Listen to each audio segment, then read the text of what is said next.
जब सत्ता की चाबी हमारे हाथ में होगी, मेरी बात को आप लिख लो कि मध्य प्रदेश में मैंने महसूस कर लिया कि इस बार सत्ता की चाबी आपके हाथ में आने वाली है। आपके बगैर किसी की सरकार नहीं बनेगी। मैं आपको ये बात इसलिए कह रहा हूं, मैं आपको इसलिए दर्द इसलिए याद दिला रहा हूं कि हम दुश्मन को ताकत देते और उम्मीद करते हैं कि हमारा भला करेंगे। आप ये सोचो, जहां आज भी देश में जातिवाद है, जहां आज भी देश में गैर बराबरी है, वहां ये लोग आपको अधिकारों का जीवन, सम्मान का जीवन देने के लिए तैयार हैं क्या? अगर नहीं तैयार है तो बाबा साहब अम्बेडकर की बात को मान के आप क्यों अपनी ताकत नहीं बनाते? ये डबरा है, ग्वालियर है, चंबल है, ये क्रांति की भूमि है। चंबल का इतिहास पूरे देश दुनिया में पढ़ा जाता है कि चंबल में बागी पैदा होते हैं। चंबल के बागियों को अब क्योंकि लोकतंत्र भारत में है, बागी बनना चाहिए, लेकिन इस बार हथियार नहीं, इस बार संविधान उठाना चाहिए और कलम की ताकत के लिए लड़ना चाहिए।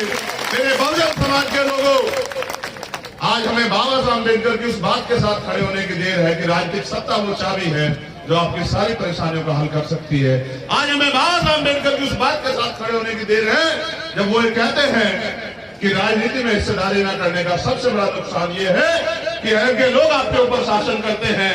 आज आपको माननीय काशीराम साहब की उस बात के साथ खड़ा होना चाहिए जिसमें वो ये कहते हैं कि मुर्दा लोग मिशन नहीं चलाते और जिंदा लोग रुकने नहीं देते।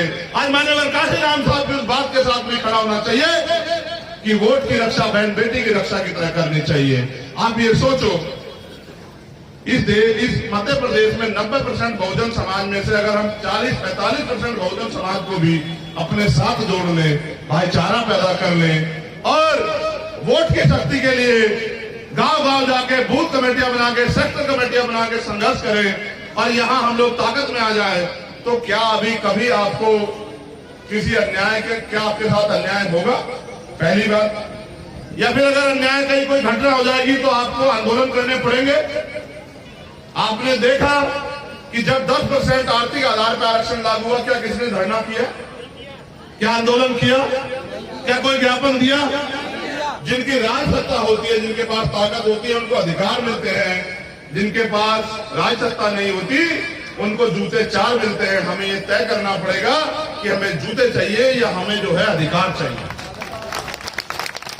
मैं कई घटनाओं पर जिक्र करूंगा। एक बात आपको कहना चाहता हूं, जो नौजवान नेता हमारे तैयार हो गए हैं, वो मेरी बात पे गौर करें। ये मेरा संदेश है आपको। हमारे सम्मानित जिलाध्यक्ष भी यहां मौजूद हैं।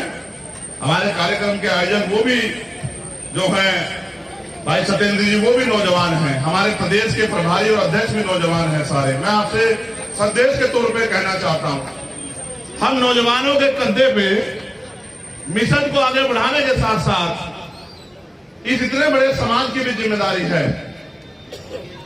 अगर ये पीढ़ी नहीं लड़ेगी तो आपको लगता है कि क्या इतने अवसर, इतने अधिकार बचेंगे आने वाले समय में कि आने वाली पीढ़ी देश में लड़ पाएगी? हम जितने नौजवान बैठे हैं, हम मेहनत मजदूरी करके, क्योंकि हम पढ़े लिखे नौजवान हैं, हम लोग रोजगार छोटा मोटा करके आगे बढ़ सकते हैं। लेकिन आज हम किसके लिए लड़ रहे हैं? क्या आपने कभी सोचने का प्रयास किया?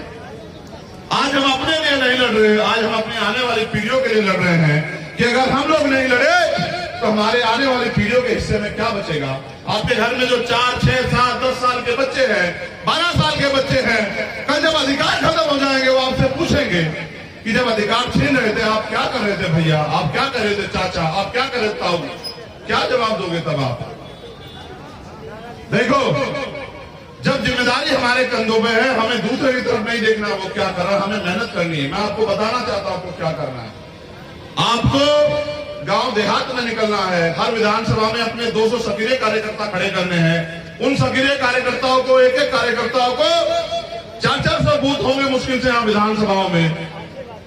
हर एक कार्यकर्ताओं को 2 बूथ बनाने की जिम्मेदारी देनी है। जब आपके बूथ पे 30 से 35 लोग आपके संगठन से, आपकी पार्टी से जुड़ जाएंगे और वो लोग मेहनत करेंगे अगले 3 महीने, तो आप बूथ जीत के आओगे। जो बूथ जीत के आएगा वो विधानसभा जीतेगा। जिनका जो विधानसभा जीत के आएगा, जिनके ज्यादा विधायक होंगे, उनकी सरकार बनेगी। जिनकी सरकार बनेगी उनके समाज के साथ कोई खिलवाड़ नहीं कर पाएगा, उनके समाज के साथ कोई अन्याय नहीं कर पाएगा, उनके समाज के आकाश बुजुर्ग की हत्या ना होगी, उनके साथ 2 अप्रैल जैसी खून के लिए होली नहीं खेली जाएगी। ये बात मैं आपको बताना चाहता हूं। आप ये सोचते हो कि आपका काम कोई और करेगा? आप ये सोचो, मुकाबला किनसे है? मुकाबला उनसे है जो ईमानदार नहीं है, जो झूठे हैं, फरेबी हैं, लुटेरे हैं, भ्रष्टाचारी हैं, गुंडे हैं, उनसे मुकाबला है। वो 5 बजे उठ के झूठ फैलाते हैं। हम एक दिन सभा करके सोच रहे हैं कि हमारा राज आ जाएगा, ये तो संभव नहीं। इसलिए ये जो बहुजन समाज के लोग हैं जो भूखे तो रह सकते हैं लेकिन अपमानित होकर नहीं रह सकते, जिनके दिल में पीड़ा है, जो गुलामी की बेड़ियां काटना चाहते हैं, उन वीर नौजवानों को मैं कहना चाहता हूं कि इतिहास आपको बुला रहा है, इतिहास आपको याद कर रहा है कि आने वाले समय में आपको किस नाम से जाना जाए। इस नाम से जाना जाए कि आपने अपने कंधों पे इस समाज को आगे बढ़ाने का काम किया, या आप चुपचाप उस समय सहते रहे जब अधिकार छीन रहे थे। आपको वीरों की श्रेणी में शामिल होना है या आप गद्दारों की श्रेणी में जाना चाहते हैं, ये आपको तय करना पड़ेगा। इसलिए मैं आपसे सवाल कर रहा हूं, आप पढ़े लिखे हैं, नौजवान है, कोई कमी आप में नहीं है, रोटी आप भी खाते हैं। कुदरत ने 2 आंख, 2 हाथ, 2 पैर, एक अच्छा दिमाग, एक अच्छा शरीर आपको दिया है। आप भी आगे बढ़ सकते हो अगर आप गांव देहात में जाके बहुजन समाज के लोगों में भाईचारा पैदा करने का काम करो। जिस दिन से मैं भाईचारे के लिए लगा हूं, ये तोड़ने का प्रयास कर रहे हैं। आप ये जान लो, छोटी छोटी घटनाओं से हमें अपनी एकता को बिखरने नहीं देना है, क्योंकि ये सोचो, ये साजिश करके हमारी एकता को तोड़ेंगे। आज हमारी एकता तोड़ रहे हैं, कल हमें अधिकारों से वंचित कर देंगे। अगर हमें स्वाभिमान सम्मान के साथ जीना है तो हमें अधिकार लेने पड़ेंगे।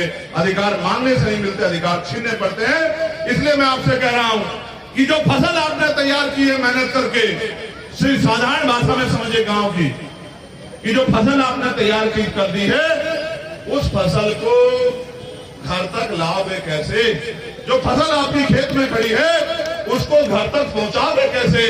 अगर फसल जो खेत में खड़ी है उस पर प्राकृतिक मार भी होगी, आंधी आ जाएगी, फसल गिर जाएगी, ओला पड़ जाएगा, फसल गिर जाएगी, बारिश आ जाएगी, फसल डूब जाएगी, कोई चोर चुरा ले जाएगा, कोई आग लगा देगा।